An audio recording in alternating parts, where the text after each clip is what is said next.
Good morning, everyone. It's very nice to be here. I'm going to warn you, some of the things I'm going to say will not be scary or threatening. However, you might think they might be somewhat disingenuous in that I am the tree-huggy, brutally optimistic, somewhat naive and utopian type, in that I think that we are really part of something that's going to change this century. So get ready for stuff like that. I travel all over the world. When I'm on my A game, I'm up to 20 countries a year on tour, basically. So I am a crosser of borders. One of the hardest borders to cross is going from America into Canada. Heaven help you if you have a tour bus, which I call the Def Leppard Express, or a mobile carbon footprint making machine. And in 1997, my hair was dark. I was on tour bus number 1 on my way up from America into beautiful Vancouver, and the opening band was in their Def Leppard Express behind us, and we had warned them the night before because they were new, wet behind the ears, and we said, if you have any drugs on your bus, you must take them off now. Have your bus driver vacuum the bus, because the Canadians are very, very into coming on the bus with their dogs, and they will test you, especially since one of you has dreadlocks. They will be on you like a cheap suit. And they went, okay, okay, old man. And so our bus flies through, no problem, because we're experienced, even though most of the band uses cannabis on a regular basis. We know how to be prepared for Vancouver. So we sail through the opening band. There's something on that bus, something cannabis related. We're all pulled over and told to leave the bus and go sit in the kiosk. And I said, can I go back on the bus and get a book? And the Canadian border people are always really polite. They have that smile that's just like, I'm going to ruin your day. And I said, can I please go get a book? And they went, no. I said, really? Do you want us to go even slower? I'm like, okay. And minutes went by like bricks being pulled out of your nose. It's like the clock would not move.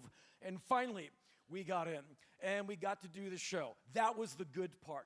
So I have spent much of my adult life waiting for the good part. 1865, the 13th Amendment of the Constitution of the United States abolishes slavery. I wasn't alive. I was 5 years old when that happened.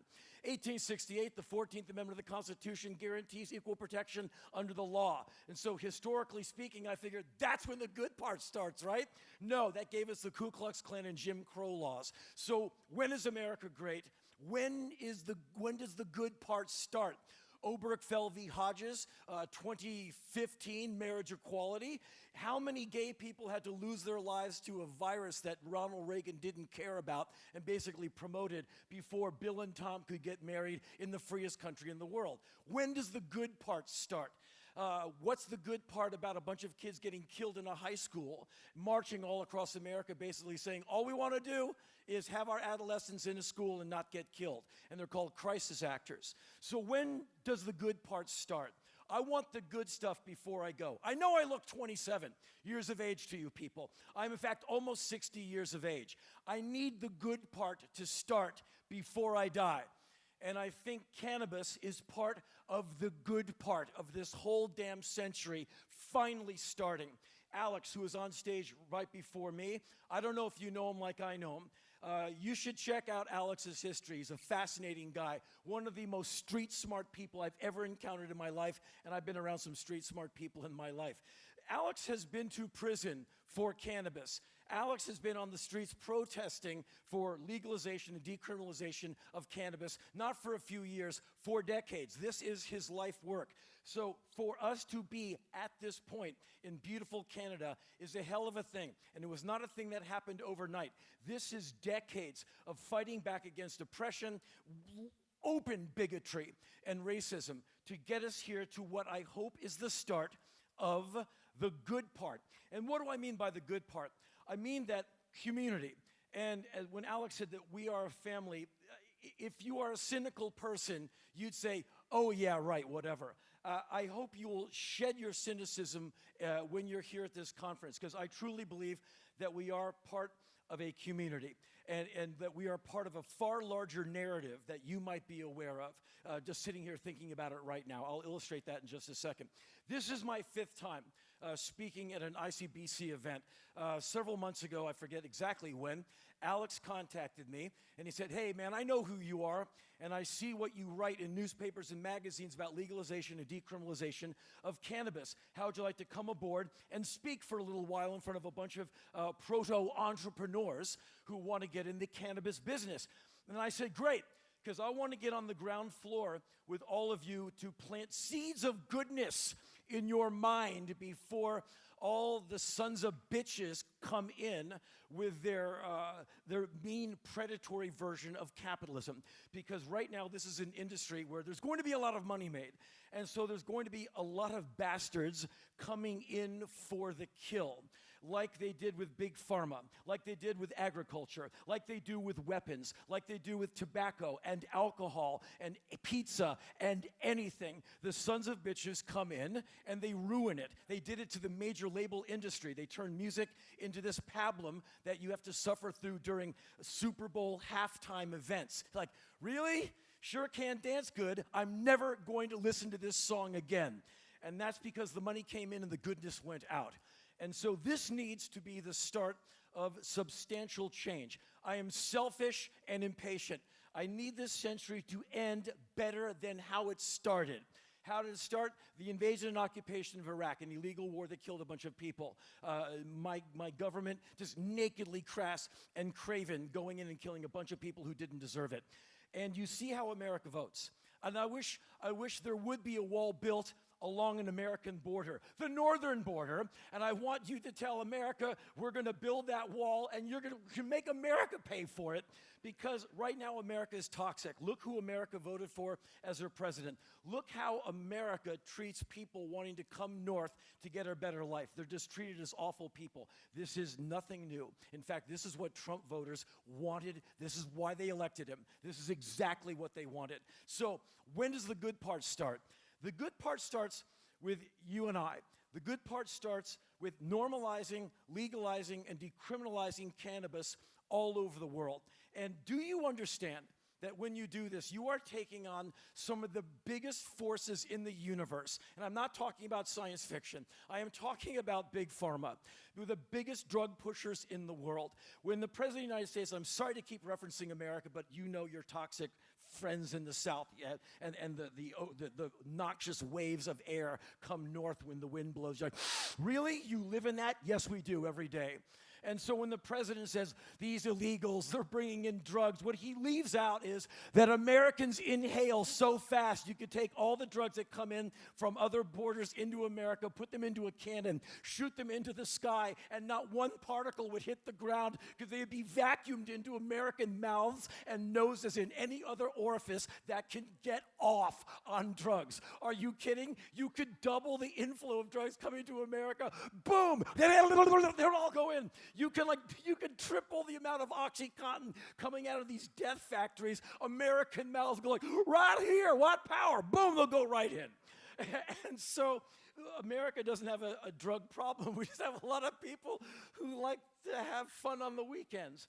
And the downside is the big drugs are mean, and they kill people, and they blame the pushers like, well, wait a minute, the real pushers wear suits, and they're on the 40th floor. And so you and I are part of the change for that. We are the hip check to Big Pharma. I do not use cannabis at all. Do not count me as the enemy.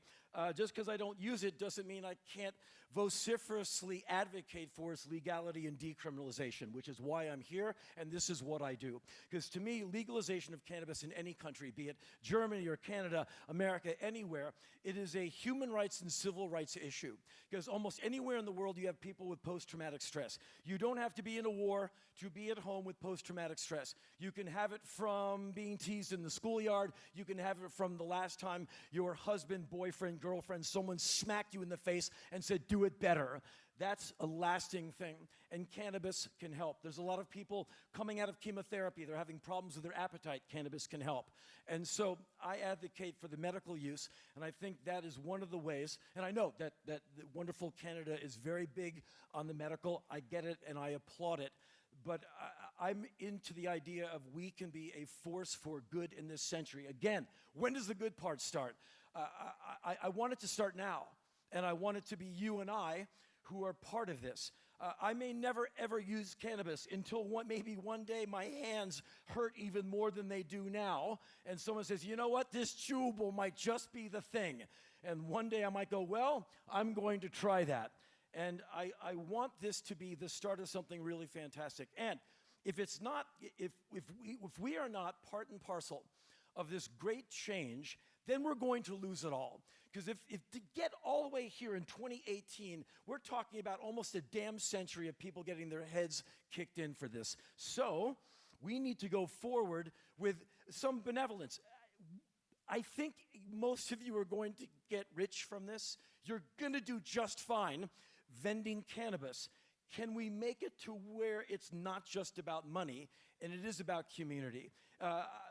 Nothing about me is important. However, I would hope that your first customer would be a guy like my dad. Your most loyal customer should be someone who is exactly like my father. My father, racist, homophobic, misogynist, and a PhD. So the degree isn't really part of it. That's just the fun part. He should know better. But he's a fantastic racist, an amazing homophobe, and a record-breaking misogynist. And he thinks, I was 7 or 9 years old on the weekly visit, court-appointed, 5 days with mom, 2 days with dad. So I'd get my 48 hours of white power with my father. And we'd usually drive to the McDonald's, because that's what you would do with your child on Ritalin, take him to the McDonald's. And he would see an openly gay person. He's like, see that? I'm like, yeah, that's how Rome fell. I'm like, I'm in second grade, and you are ruining my life. I just kind of that can't be right. And so I would go back to my mom and say, Mom, Dad saw a guy who looked like Ray, her gay friend who used to babysit me. He was great. And so I saw a guy look like Ray, and he said that was the end of Rome. And my mom was like, oh, put another Bob Dylan record on. And we survived. And so my optimism is in young people, and my optimism relies on you doing good going forward. And I'm very happy that you have legalization in your country. And I'm not trying to speak like some Auslander. I'm glad it's happening here. I'm not trying to study you like some weird test group. I'm just saying legalization came to Canada, but I've been made to understand that it's not coming without a whole lot of challenges. And so it's going to be your persistent goodness that is going to overcome those challenges. What are you going to do about all the people who are in jail for cannabis charges now that things are going forward? Will they have their sentences retroactively abolished, or is it something where you have to serve 90% of it like you have to serve out a federal sentence in America no matter what happened? And so what's it going to be? It's going to be what you and I make it.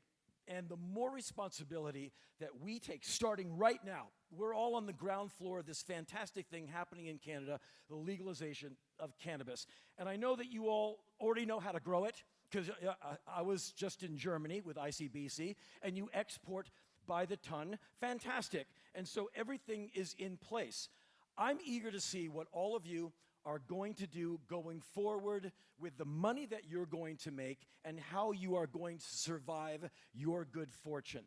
A few years ago, I pitched an idea to A&E History Channel, and I said, let me do a 1-hour documentary on the history of cannabis and hemp in America, because I can talk about racism and prejudice and bigotry and open corruption, Harry J. Anslinger, the Federal Bureau of Narcotics, and on and on and on. And to my great surprise, they went, okay, and they gave us the money, and we made the documentary.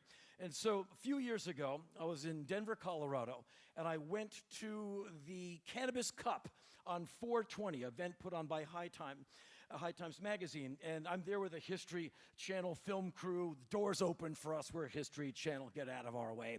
And so we're there early to get in and get the shots of all the brightly colored kids who reminded me of going to Dead concerts in the 80s, who are putting their hacky sacks in their pocket and running into the event. And we're there as the doors open. These kids come streaming by.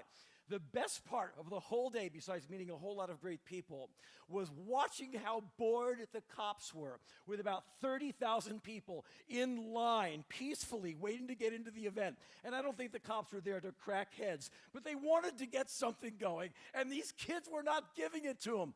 Sir, please put your soccer ball on the sidewalk. Would you please put your hacky sack? Because these are the nicest people. And finally the cops were like, oh, I love you guys. And these kids came streaming in, and they're like, I love you, Henry. They're running by. And it occurred to me after a few hours, I had a great experience in this thing. I'm interviewing people. There's two rooms. There's the room with all the vendors are with their cannabis accoutrement. And then there's the room where everyone is checking out product. And so we interviewed people in the room without smoke, and then we went into the other room with a lot of smoke. And within a few minutes, I'm trying to interview people, but I can't remember the questions. And so, and I'm not trying to make some Cheech and Chong joke. I'm just saying, I was like, okay, it smells really good in here. But I had to keep asking the producer, what's the questions again? Because I can memorize the whole day and have it right in the front of the brain pan. And the people I'm interviewing are like, are you okay? I'm like, hold on. What's the question again? And like finally they had to like just paint it on a sign. And so as we were all getting a little loose, it was lunchtime, and we were taken to a green room area in this like massive building, and our runner had gone out and gotten us sandwiches we had ordered from some submarine sandwich shop. And I'm sitting there eating this sandwich, and I'm thinking to myself, don't say it, and I can't hold anything in. I said, okay, I'm gonna have to say it. Am I a little high? Or is this the best sandwich I have ever had in my life? And I went into this beautiful description of how the small tomatoes were exploding in my mouth in this like rainbow of colors and possibility and so many flavors and the subtext of the tomato. And they all looked at me because they're normal Americans. They were high all through college. And they went, oh my God, he's high. And so I must have caught a little bit of a buzz. I must say, that was a really good sandwich. And what if you're having appetite problems because of some awful thing that your life has been through, and cannabis can help you? Wouldn't you like to be the place where that person can come and get that medication? As I said about 7 or 8 minutes ago, post-traumatic stress is no joke. I traveled to some pretty tough places. I was in South Sudan and northern Uganda a couple of years ago with a film crew interviewing South Sudan about what's democracy going to be like for you. And so we were there for a few days. We drove south to northern Uganda, and I went to a school, I think it was in Juba or Lira, I forget, for war-afflicted children who had been abducted by the Lord's Resistance Army and made to hack up other humans and commit atrocities. And we went to the principal of the school, and we said, hey, can we talk to some of your students? We just like walked in there to see what would happen. And he said, well, let me ask. And he went to a bunch of students and said, hey, we have an American film crew here. Would anyone like to speak to them? And a few of the kids raised their hands, so we gathered them together. We said, hey, and we're Drop in the Bucket, which is an NGO that drills water wells in Uganda and South Sudan that I'm a part of. We said, hey, we wanted to talk to you all and see how your life is going. And they would not look at us. These kids, these beautiful kids, would just like stare down at the ground. And finally, after like 20 minutes, they would look at us. And after about 20 more minutes, they would speak. And we got them into conversation. We said, okay, can you tell us anything about what happened to you? And everyone clams up and stares back down at the ground again. Finally, one by one, they would discuss what happened. They wouldn't go into great detail, and they would often finish their sentences by saying that was not of my will. I did not want to do this. I did this. I had to do this, but it was nothing I wanted to do. And I looked at all these kids, like 10, 12, 13 years old, and their lives are fairly destroyed. And I've seen these kids who look through me. I've met them in Haiti. I've met them in Sudan. I've seen them in Kenya. I've just seen that look. And that's some of the look that I have seen from many war vets that populate my country. As you know, America likes to go in and start things they can't finish. And I did a lot of work with the USO back during the Iraq War. I was in Iraq and Afghanistan and Kuwait and all these different places where American military was. And I learned a lot. And a lot of American veterans know that I'm veteran friendly. I often put them on my guest list. I talk to them after shows. We do photos, anything I can do to get a smile going and be part of the good part. Like I keep saying, I'm trying to be part of the good part. And a lot of these guys, you know where they've been from their eyes. Just they look right through you and they're looking nowhere at all. And they're easy to tick off. And so maybe cannabis helps them. Because as it is right now, you see the regimen of drugs some of these men and women are on. And it's unbelievable how so many pill vials can be on one person's nightstand. I mean, it just looks like a cityscape of pills. And they keep shoving them down the throats of these people. And you see what the medications say. This can also lead to skin irritation, suicidal thoughts, watery eyes, diarrhea, etc., etc. So when does the good part start? Again, you and I have to be part of the good part. The century is not as new as it used to be, and I'm growing old in it. And the older I get, the more angry I am becoming.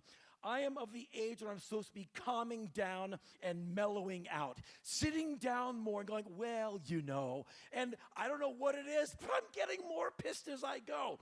And I don't think I'm getting cantankerous. I just think I'm getting more and more woken up as I go on. And so I see more dots being connected all over the world. As you see the money go to the top, don't be part of that where the money just coagulates. Like I said before, many of you are going to make money. I hope you do. And I want this to be sustainable. And I have met quite a few of you in the last 20-some hours, right? And I haven't met a dud in this bunch. I meet really hopeful, really friendly, really progressive, energized people. I love this. I hope that as this whole cannabis thing rolls forward, we don't lose that. I live in Los Angeles. I was a broke musician growing up, and my friends in those days were bands. I'm not going to name their names. They're not here to defend themselves. But they're bands that became really famous. They've got millions and millions of dollars. It's been interesting to see how my fellow broke, starving punk rock musicians handle incredible wealth. And they seem to be handling it really well. One of them gives away a lot of money. Another one of them gives away unbelievable amounts of money. And another one gives away like Howard Hughes-sized checks anonymously. Never takes credit, but he cuts six-figure checks for things that he believes in. This is what I want us to be part of going forward. No doubt, in the next few years, huge cannabis concerns will be swooping in. During my History Channel show, we were in Colorado, and we went to a grow facility. We obviously had worked it out beforehand, and we met one of the three owners. And I said, so how did you get into cannabis? This guy's in a suit, didn't want to talk to us. And he said, well, my company, we used to do real estate. We used to sell houses, and we got out of houses, and now we're selling cannabis. And I went, wow, I remember being in the major label industry. I was on DreamWorks for the last 5 years of my decade of major label maneuvers. And my A&R guy said, a few years ago, I was selling computer parts. Now I'm selling records. And that's when I realized I was dead meat at DreamWorks, because he's just selling stuff. So this guy went from houses to cannabis. I spent 3 hours walking around with the scientist who has cloned his plant in this facility that he developed in college. It was amazing, all hydroponically grown. So we're going from room to room to room of plants 6 weeks old, 7 weeks old, 8 weeks old, all with government barcode tags on every single plant. And finally, you get to the end of the line, and there's a bunch of people in comfortable chairs listening, I think, to Creedence Clearwater Revival, clipping the edges off product, weighing it, putting it in bags to go into the Brinks money truck to drive to the dispensary they owned. So we followed the truck, and we actually did a day of shooting at the dispensary. So we got to the dispensary at some odd hour of the morning before opening so we can just have the place to ourselves. We're in there like 7 a.m. And the entire staff are dressed in like suits with bow ties. They looked fantastic. Every kind of product had an iPad next to it with a full explanation of the product, what it does, what level of high, etc. And I said, okay, I'm customer one. I am the most newbie person you're ever going to meet, and so what would you prescribe for me? I just want to have an interesting weekend watching the Sci-Fi Channel, like recreational viewing. I'm not trying to make a joke on anyone. I'm just saying I just want to encounter cannabis and have a good time. They go, well, all of this over here, we wouldn't prescribe because it's way too much for the first-time user. We would prescribe this or this. I said, well, what if my back hurts? I go, come to this part of the store. And they were really ready for the future. And boy, are they making money. Someone there confessed to me. I asked one of the owners, how much do you guys make a month? He wouldn't tell me. Why should he? But someone else gave me some information. They make so much money. It's unbelievable. So I said, what's the future of this place? They said, we're now building a place 10 times the size of this one, which was a frickin' Walmart. I went, really? 10 times the size of this? What is that? The size of Indiana? I mean, and so I said, so when do you hit the ceiling? They said, soon as the market saturates. I was like, wow, that's too bad that we have to talk about cannabis and good in this way. But at times, we do. And that's what part of ICBC is, because we can't talk about cannabis and not talk about money, and not talk about business, and not talk about government, and not talk about law and regulation. And so that's what the next several hours of your lives are going to be. I am the hearts and minds guy. I'm the fun guy. For the rest of the day, it's hard information. And so I'm begging all of you to do good, because here's the upside. Here's the good part. I left the cannabis store and waited for my fellow teammates to roll up the camera gear, and the place opens at 0900, and there was a line of people waiting to come in to the dispensary to buy product. And the line, it looked like it was something out of Central Casting for an ad of how many different kinds of people utilize cannabis. There was a young man with a bike, looked like a student-age person. There was a guy in a suit looking at his BlackBerry. I am not making this up. There was an elderly couple all in line. And I'm like, wow, this is the shot. Forget the inside. That's just the good-looking, fun, colorful part. This is the shot. Look at these people. I didn't see any fangs. I didn't see any claws. I'm older than most of you. And so I remember the 70s and marijuana. The first time I smelled like clouds of it was when I was 16 and I saw Aerosmith. They opened with Rats in the Cellar. I had really bad seats, and by the time the song got to me, it had been smashed by the walls of the hockey arena. And I was smelling what I came to know as like really bad arena weed. And I was standing next to the great Ian MacKay, he of Fugazi and Minor Threat. And we're watching, and we're like, we're smelling marijuana. And we actually got scared, because the idea of cannabis was bad people smoke marijuana. So like, there's some people are smoking marijuana. Like, I know. How did you know how it smells? Because my mom has a friend. And so we're like, oh my goodness, they're smoking. Are we going to be okay? No one assaulted us.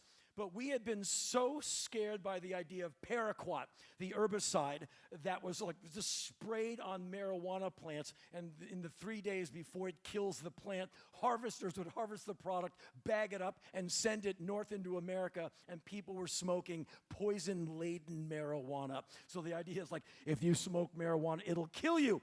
And people like my dad were like, yeah, because the people who smoke it are ne'er-do-well hippie homos who write poetry and want to overthrow the government. Go Nixon. And so it was demonized. And then in high school, I was trying to fit in and meet people, but a hyperactive kid who didn't interact well, no one wanted to play with me. So I'd try and go to these house parties, and I just couldn't hang out. And so I'd always kind of stand outside these parties. And that's when I smelled marijuana again, because like the stoner guys, no one wanted them in either. And so I'd hang out with them because they were the only ones who were nice to me, like, hey man, can't go inside. I'm like, no one wants me because I'm nuts. And I have a lot of personality. And they said, well, come hang out with us. And that's how I heard Robin Trower. That's how I got into Robin Trower music, because all the, see, he knows him. From Procol Harum. Anyway, it was considered stoner music. And many years ago, I was in a band called Black Flag. And thank you. And quite a ruckus we raised. What you need to know is about halfway through the time I was in Black Flag, I won't say anybody's name, but there was parts of that band who never did a show not high. Just so you know that. So know that you hear this music that's like, ah! Those guys were smoking out before they went on stage to do that music. So just so you know, Black Flag was a green-friendly band. In fact, Greg Ginn called it green metal. That's the music that we played. And we were a beach band, and we lived by the beach, and we would play house parties locally all the time because we just want to get out and play and meet women and all of that. Our friends, you'd figure our friends were like these like scary people who killed other people. All of our friends were all the local beach stoners, and we would play pot parties. We'd play stoner parties. We're like the nicest people I ever met in my time in Black Flag. Hey, man, we know you don't get high, and we know that you're not into like drinking or anything, so we bought you a Martinelli's apple juice, man, so you can partake and be part of this. And I'm used to getting spat on, having cigarettes put into my legs from wonderful people in the audience. And the nicest people to me during my entire time in Black Flag were the pot smokers. And so that's when I started to see, oh, we are the blighted minority looking for legitimacy. And this long struggle is finally getting to the good part. You and I are part of the good part. Going forward, would you please remember that you are not only selling cannabis for recreational purposes, but you are also selling it to help people like my dad, like Flip my dad, please. He'll never come to Canada because you're foreigners, but like help these people whose hands hurt, whose backs hurt, who are having problems with their appetite. Do good in your community, because this is how cannabis is going to sustain. No doubt, your hipster prime minister, I don't know how you feel about him. I like the cut of his jib quite a bit. Look what I have to put up with. I would love to switch out just for a week. Just for a week, let's switch out the leaders just so I can have someone cool, good looking who can finish a sentence in the White House for just a week. Please, please, please let it be. But there is no way. There is no way your wonderful prime minister and his constituents and the lawmakers in Canada did not look at the money they make off incarcerating people over the money they can make taxing and regulating cannabis in this country, weighed it, and saw that they can make more money by regulating, taxing, and legalizing cannabis. So I wouldn't necessarily think the government is your friend. I would say that you are in a continual posture of having to prove your legitimacy to these people. And if you are just coming in for the capitalist, the rapacious grab of money, you are going to be playing into their hands. But if you can show a continual bent of community, looking out for the people in your neighborhood, good outreach, pamphlets, information, people behind your counter saying like, here, little old lady, come on over, I've got something so you can knit by this afternoon. I've got a cannabinoid for you. The more social outreach we do, the more goodness we spread, the more information we can be on top of to continually radiate, that's how we win. And it is win or lose. This is how we win, and this is how we get to the good part. And so you and I are part of a much larger narrative. This is a worldwide thing. Drugs are everywhere, but this is the good drug. This is a good ingredient. And you and I are part of something really fantastic that is in its infancy, but it took a long time to get here. And so going forward, let's not lose any of this enthusiasm to do good. All the people I met last night at the VIP thing, the people I talked to, I was in the bullpen nervously pacing back and forth before I got on here to talk. I haven't met anyone I didn't like. I met enthusiastic people. Like I said, this is the 5th one of these I've done. I've been in Germany with ICBC, Oregon, California, and I just keep meeting really positive, really fantastic people who give me their card, and they're all so excited about what they're doing. 10 years from now, we might not have to have anything like this because we'll be doing business and doing good ethical business, and you and I will be able to look back on all of this and go like, we got it right, and we are part of the good part. And that's why I'm here. I don't have any money in this business. I have no investment. I just want the century to end well. And I think that you and I are a huge part of that. And I just want that goodness and these good ideas to continue forward. Thanks for enduring me. Until next time, thanks. Good afternoon. Thanks. Henry Rollins, one more time. Henry Rollins.